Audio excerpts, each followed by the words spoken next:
Hello everyone. Today I just wanted to take a quick time. Hi Emmett. Okay. Yeah, you're super helpful. Go, go, go, go. Hi everyone. Today I just wanted to show you a quick video on how I built the dust collection system for my Grizzly Jointer. I got this from my father-in-law Ray probably about 2 months ago. I've used it, I can't tell you how many times already. It is really a versatile, wonderful tool, and it's turned a lot of not so great wood into a lot more usable pieces in a lot faster time frame, which I'm loving. But it made one hell of a mess. So it had just kind of a chute on the side here that just drops all the, and it's coming back to say hello and really be helpful. So off you go. It's never easy to do recording.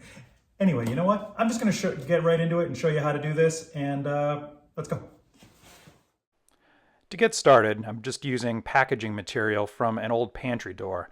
Like any good woodworker, I'm a hoarder, so I'm finally using up some of the product that's been kicking around my shop for a while. This is going to be a double layer.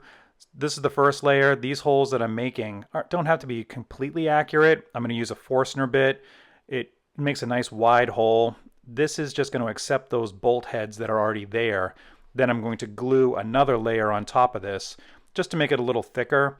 Because I'm going to be pulling a hose in and out of this, I just want to make sure that it's going to be sturdy.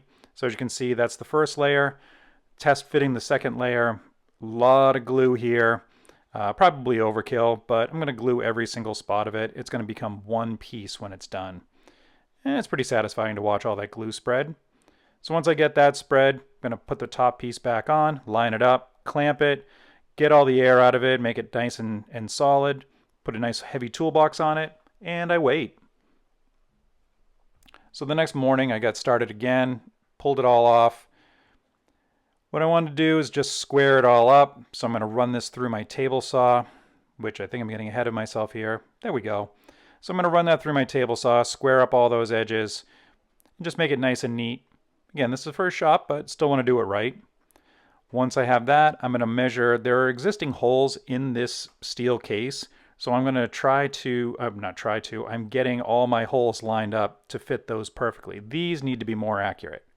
I had these bolts kicking around. I was hoping they were the right thread, and for some reason, fate was on my side that day, and they actually fit the first try. So I didn't have to go try to find more bolts. I'm going to center punch everything again. Again, I want these to be absolutely accurate and line up.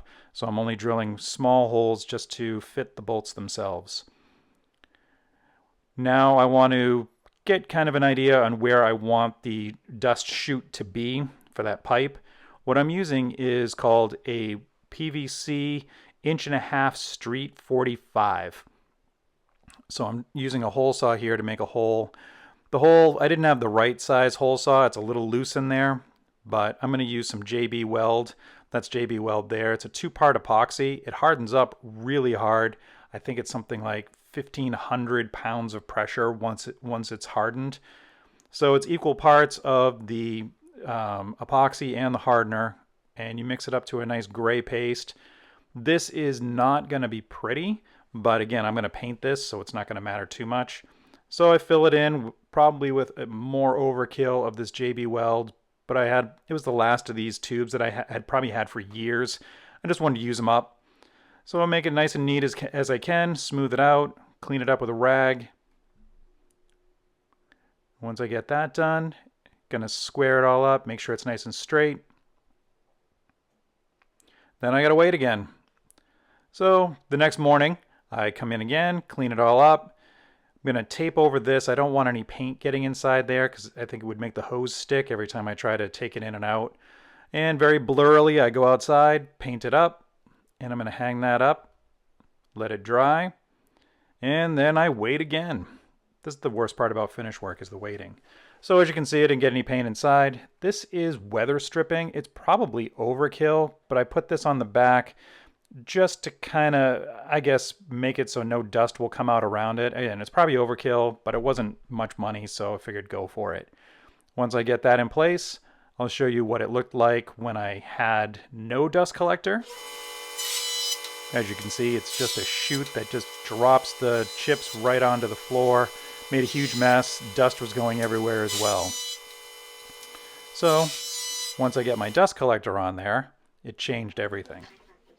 Hook up my hose. I have one of those little Cyclone vacuum dust collectors. This really helps keep the filter from clogging on my vacuum, but nice and neat. Anyway, that's it for today. Thanks for watching.